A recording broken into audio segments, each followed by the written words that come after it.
Ordre général, au combat.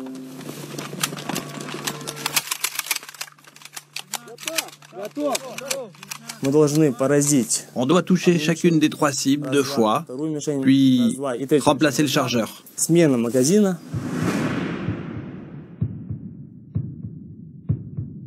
On place le chargeur et on tire à nouveau. 1, 2, 1, 2, 1, 2.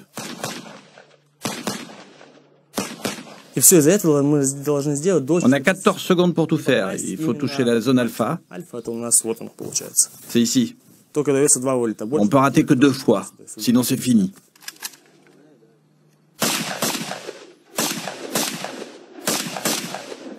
En fait, c'est un exercice difficile.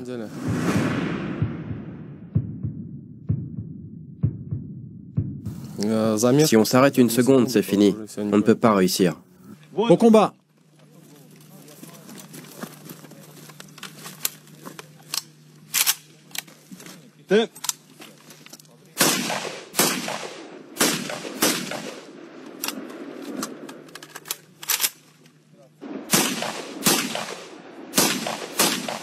Joli, voilà ce que je veux te dire. Décharge l'arme maintenant.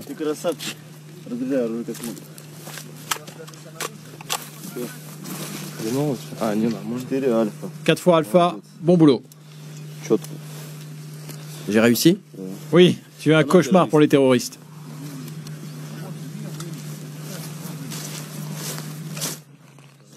Au mur!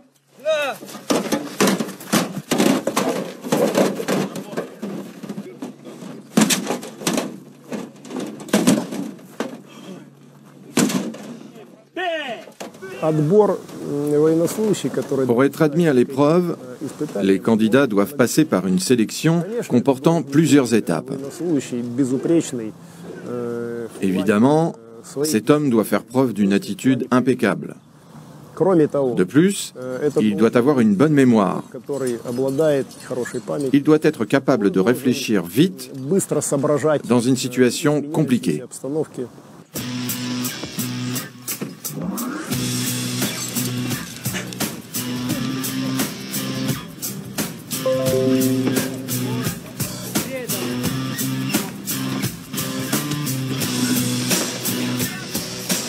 Une minute 9. Effectivement, c'est dur, mais c'est une question de technique. Si on fait les choses comme il faut, on y arrive.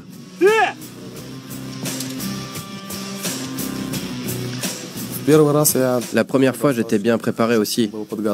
J'ai été admis à passer l'épreuve.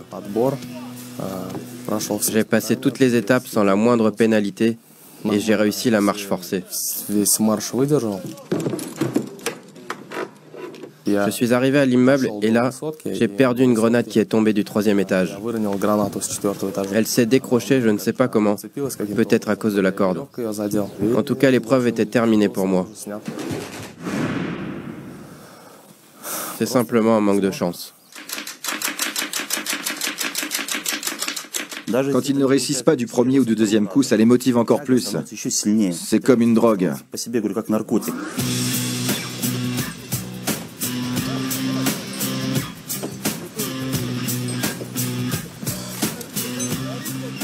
Je l'ai ressenti moi-même.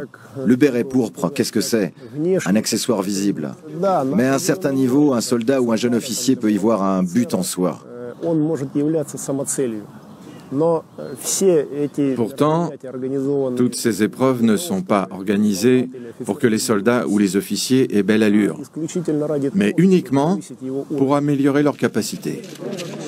Mon colonel, le 2e groupe de 5 hommes est prêt pour un exercice de déminage. Repos. Vous avez une zone de 50 mètres sur 2.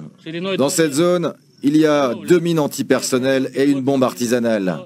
Durée de l'exercice, 7 minutes. Je sais que je l'aurai. Je vais partir d'ici avec le béret sur la tête. Certains abandonnent, d'autres continuent, tout dépend de la volonté. On se dit j'en suis capable et on continue à courir. On court sans penser à ses jambes, à ses bras, à sa tête, tout ça, c'est des détails.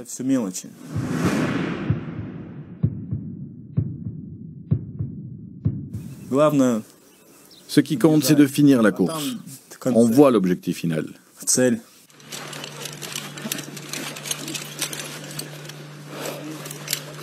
Plus vite, plus vite, plus vite. Vous perdez du temps dont vous aurez besoin.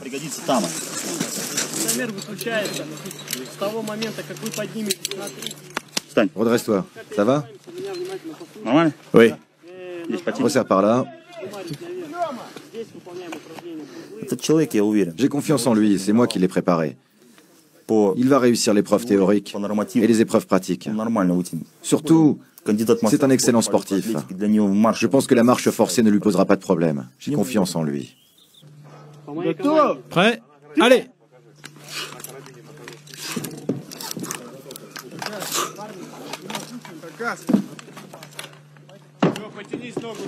Raidis-toi, passe ta jambe par-dessus.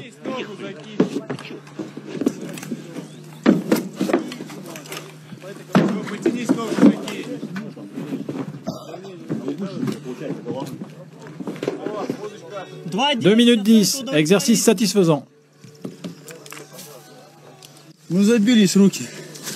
Les bras se raidissent quand on fait trop d'efforts. Quand les bras sont tétanisés, c'est plus dur de grimper.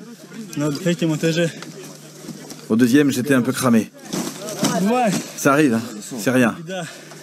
Il y a encore des épreuves.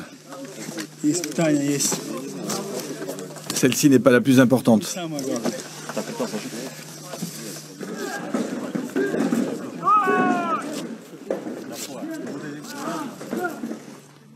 Au combat!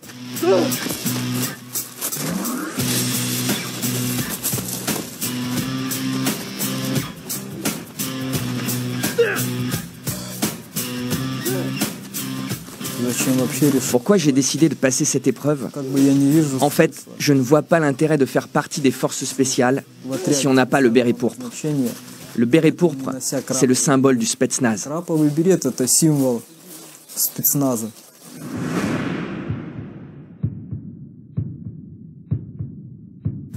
Celui qui n'a pas le béret pourpre n'est pas un véritable Spetsnaz, mais seulement un soldat bien entraîné.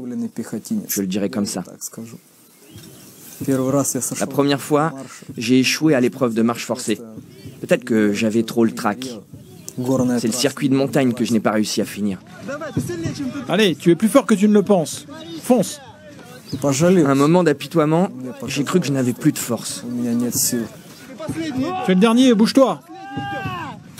J'étais en colère contre moi. Je m'étais entraîné pour cette épreuve. Cette fois, je suis donc venu pour mon béret pourpre. Deuxième série d'exercices spéciaux. C'est parti! Je me trompe rarement, très rarement. 9 fois sur 10, il est possible de dire qui va réussir les épreuves et qui n'y arrivera pas. C'est impossible à expliquer. C'est un pressentiment, une sorte de révélation. On regarde un homme et on se dit oui. On en regarde un autre et on se dit non.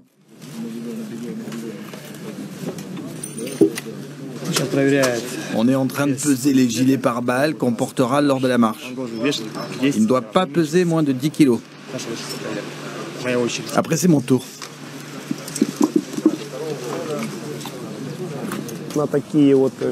Les militaires arrivent ici avec des gilets réformés qui ont été portés lors d'opérations militaires et ont été endommagés ou ont subi des réparations.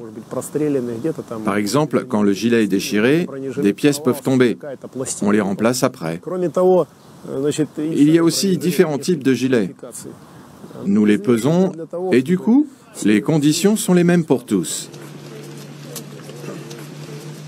Je vous préviens, ne pensez même pas à jouer la carte des médicaments. Celui qui est prêt réussira. Celui qui ne l'est pas échouera. Les stéroïdes, les anabolisants ne vous seront d'aucune utilité. On a déjà vu des expériences pareilles. Ces gars ont fini en soins intensifs. Rappelez-vous, le cœur peut lâcher. Je vous recommande tous d'aller dormir plus tôt ce soir et de vous reposer comme il faut.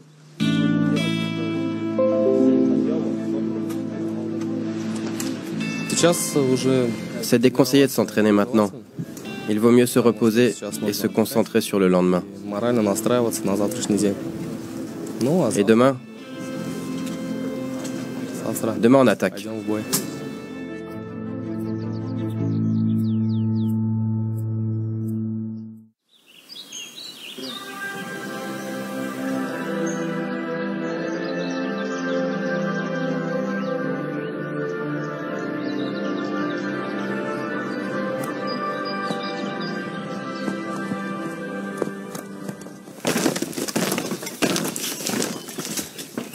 Aujourd'hui, chacun de vous aura la possibilité de montrer ses meilleures qualités.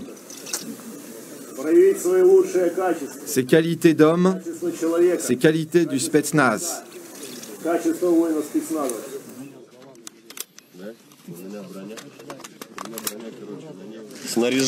Chargez vos armes.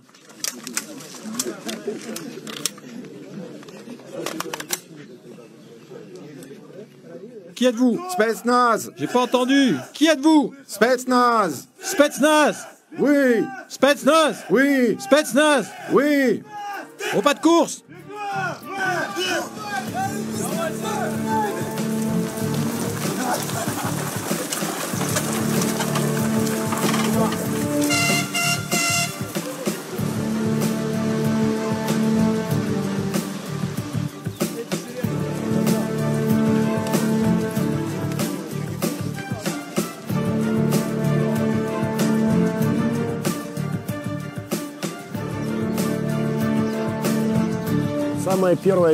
Le premier point de rupture vient à partir des 200 ou 300 premiers mètres de la marche forcée. Ils réalisent que c'est très dur et commencent à se ménager. Ceux-là sont tout de suite éliminés.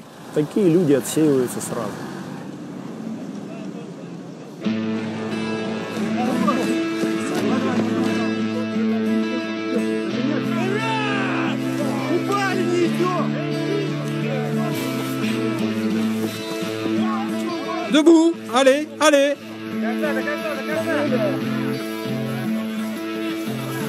Jusqu'au bout! Jusqu'au bout! Lors de la marche, il faut mettre la pression sur les candidats. Il faut qu'ils le vivent comme si c'était réel.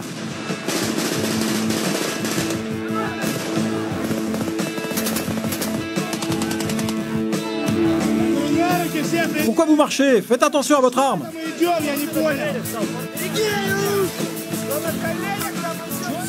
Le deuxième point de rupture, c'est à mi-chemin de la marche. Quand le soldat s'est déjà habitué, mais qu'il comprend en même temps qu'il reste encore beaucoup à faire. Alors, il est déjà fatigué et il en reste autant à faire. Là, il commence à se dire qu'il va échouer et certains abandonnent.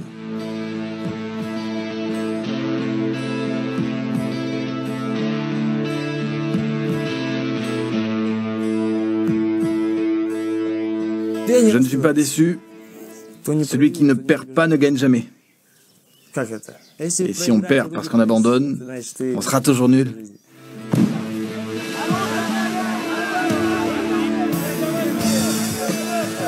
Allez, aidez-vous les uns les autres! Sortez de l'eau!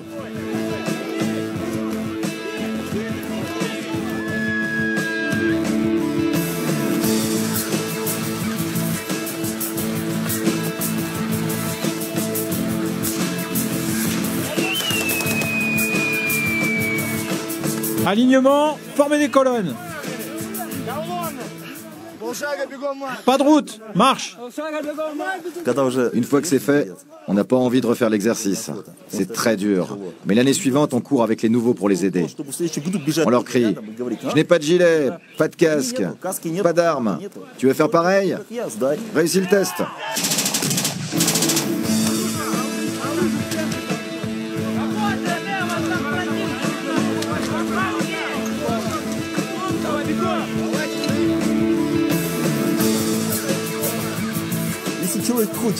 Si on le veut à fond, on voit le béret dans sa tête pendant qu'on court. On se dit, il sera à moi.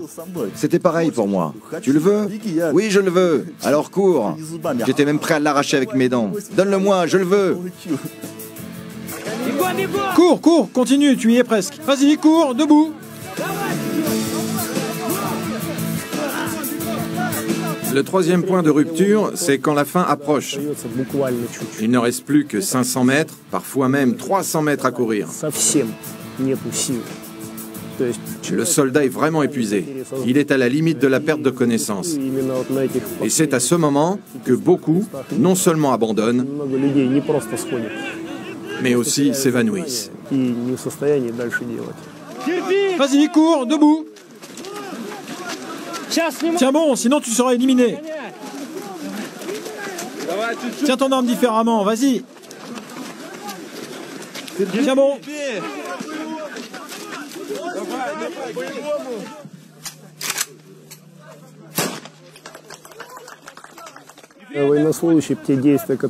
L'objectif ultime de chaque soldat est d'être prêt au combat. Si la culasse est remplie de sable, l'arme ne fonctionnera pas. Le tir prouve donc que le soldat a réussi à garder son arme en conditions opérationnelles.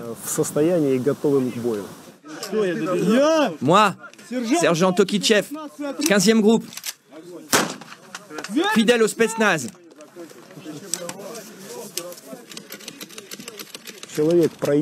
Après avoir passé un test aussi difficile, aussi extrême, les soldats acquièrent des qualités nouvelles. Ce n'est pas seulement le corps qui change, mais surtout l'esprit. Il devient une autre personne. Ça ne se voit pas, ça se passe à l'intérieur. C'est comme de durcir une lame. Avant d'être trempée, elle a la même apparence qu'après. C'est sa structure qui change, pas son aspect. C'est pareil pour un homme. Après de rudes épreuves, il n'est plus le même qu'avant.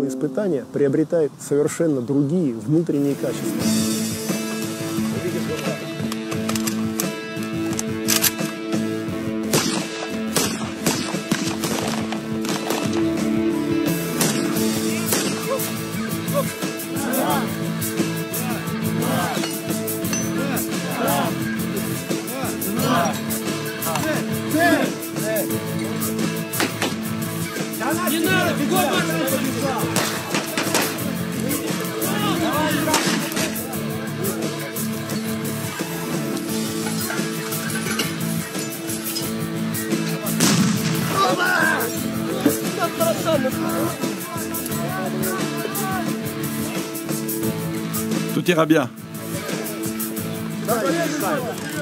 Все будет нормально.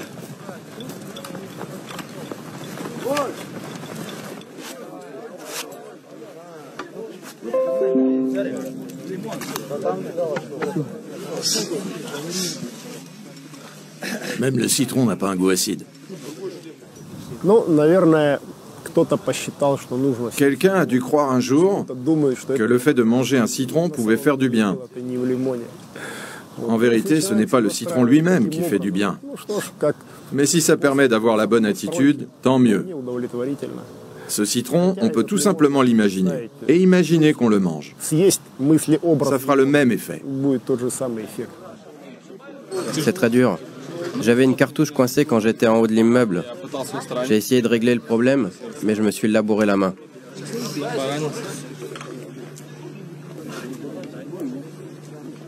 L'épreuve pourrait-elle être encore plus dure? Oui.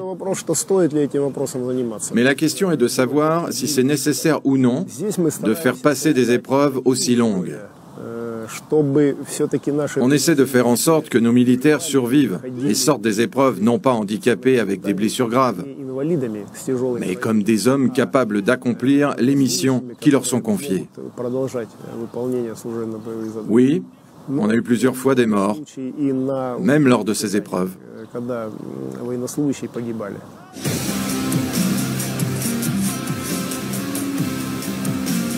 Je te donne 1 minute pour lui donner un coup, sinon tu sors de la course.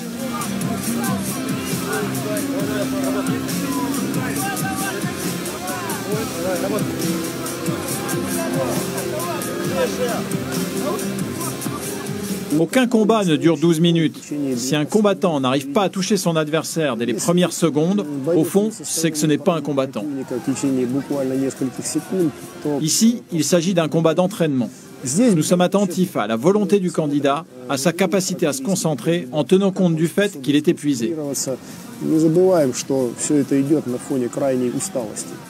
Afin de ne pas le mettre dans une situation où il commence à prendre des coups en s'exposant à un grand danger, incapable de se concentrer, nous arrêtons le combat.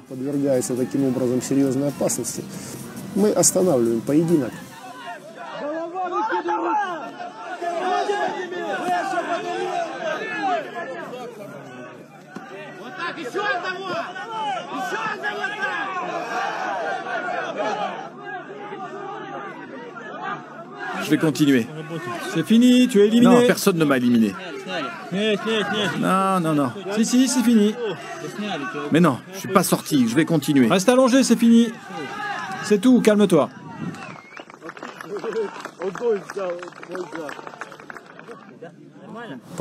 Il faut savoir perdre aussi.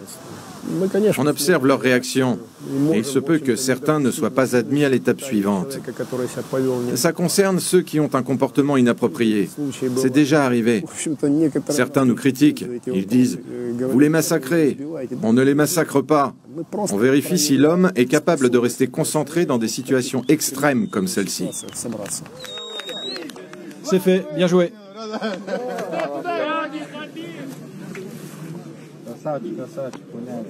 Ici, le candidat ne se bat pas contre les instructeurs ou la commission d'admission. Son adversaire, c'est avant tout lui-même.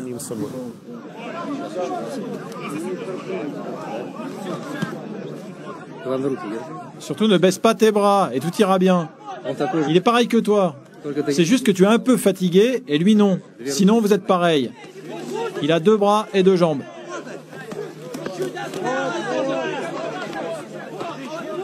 On voit tout de suite que le gars a une certaine technique. Il se déplace assez librement et attaque avec les bras et avec les jambes.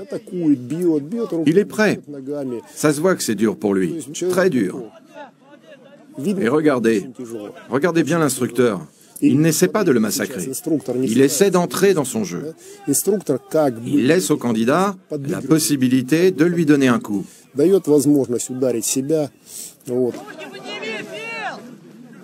Frappe, ne le caresse pas, frappe.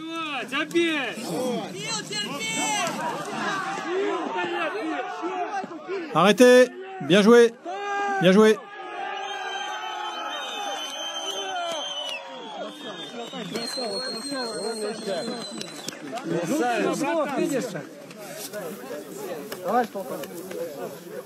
Mon colonel, 93 hommes sont arrivés. 70 ont été admis à l'épreuve, 35 ont réussi. Repos.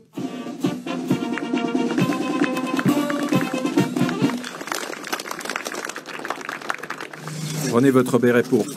Portez-le avec dignité et avec honneur.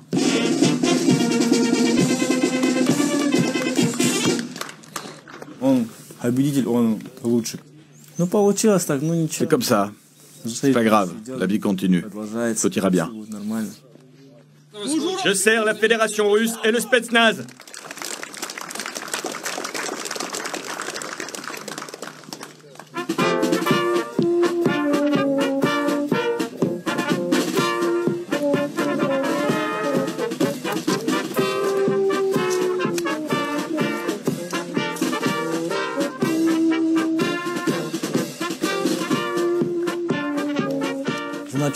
C'est juste que ce n'était pas mon jour. Tant pis.